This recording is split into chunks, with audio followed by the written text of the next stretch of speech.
eh bien, en quelques mots, notre contrat de transition écologique, eh bien, après différentes réunions, 5 axes ont été retenus, dont un où il y a 2 parties, mais on a vraiment l'axe de l'eau, hein, l'axe du littoral, l'axe aussi de l'économie, alors là, circulaire et alimentaire, et bien évidemment, eh bien, le plan énergie, climat et la mobilité.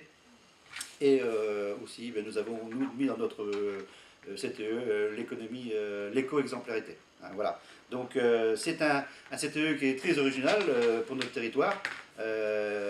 Juste rappeler que nous avons 25 km de plage et eh bien, l'eau sur notre territoire et les littorales, eh bien, c'est vraiment 2 grands axes qui nous animent et nous allons devoir travailler bien sûr un mot qu'on dit souvent aujourd'hui sur la recomposition spatiale.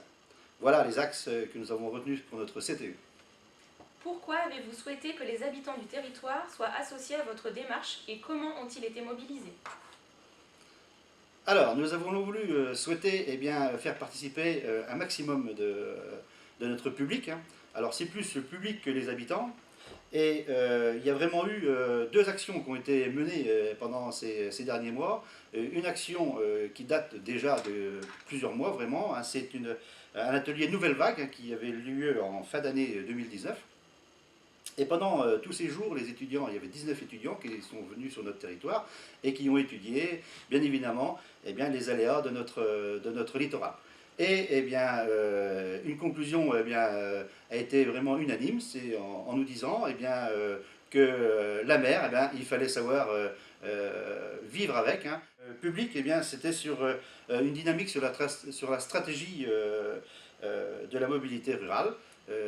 Il y a eu un véhicule itinérant qui s'est déplacé dans tout notre territoire. Hein, et il y a eu plus de 900 personnes qui sont venues eh bien, nous rendre visite à notre véhicule itinérant. Et beaucoup de choses eh bien, ont été dites sur leur mode de vie et bien évidemment sur eh bien, leur manière de se déplacer sur notre territoire.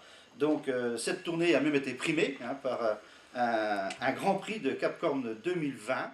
Pouvez-vous nous indiquer comment s'est traduite la collaboration avec l'État sur votre contrat de transition écologique? Oui, tout d'abord, nous n'avons pas commencé par une feuille blanche. Hein. Ce contrat de transition écologique, nous avions déjà des antécédents et nous avions déjà des habitudes de travail, puisque la problématique que l'on a rencontrée en 2017, c'est 3 interdictions, interdiction d'eau de baignade, interdiction de pêche à pied et interdiction de commercialisation des produits de la mer. Parce qu'il faut savoir que notre territoire est très très impacté par le littoral, mais pas que, mais aussi par la pêche et puis par la mer, la conchyliculture. Donc effectivement, nous avions déjà des habitudes de travail sur ce dossier-là. Et ensuite, en 2014, nous avons construit un groupe de travail sur la problématique du littoral avec notre littoral pour demain. Donc sur 93 km de côte. Donc effectivement, ce CTE est venu s'impliquer dans ces habitudes de travail que nous avions déjà avec nos collaborateurs et nos partenaires. Le contrat de transition écologique a été le moyen pour Coutances Mer et Bocage d'identifier des défis majeurs pour le territoire et d'y répondre en structurant un projet territorial autour de ces problématiques collectives. Pouvez-vous nous expliquer comment cela illustre la manière dont la transition écologique structure un projet de territoire et en quoi ce projet permet de mobiliser à une large échelle? Alors tout d'abord, on peut remercier l'État parce que c'est quand même l'État qui est à l'origine de ce contrat de transition écologique. Et on peut dire que dans toute la construction de ce contrat de transition écologique, l'État a été très présent.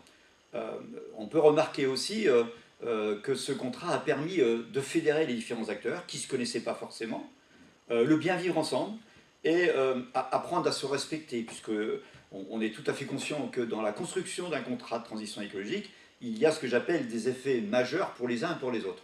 Et donc là, le côté de la mise en œuvre de comités de pilotage, de réunions de travail, a permis de faire en sorte que tous ces acteurs-là ont compris les problématiques des uns et des autres. Alors effectivement, Coutances Mer et Bocage a été le premier territoire au niveau du très grand ouest, si je puis dire ça comme ça, pour avoir signé un contrat de transition écologique avec Madame la secrétaire d'État Emmanuelle Vargon le 8 juillet 2019. Et donc nous avons été aussi sélectionnés tout dernièrement pour la mise en œuvre d'un plan partenarial d'aménagement. Donc c'est pour dire que Coutances-Méribocage et ce que j'appelle dans les premiers contrats à être en exercice.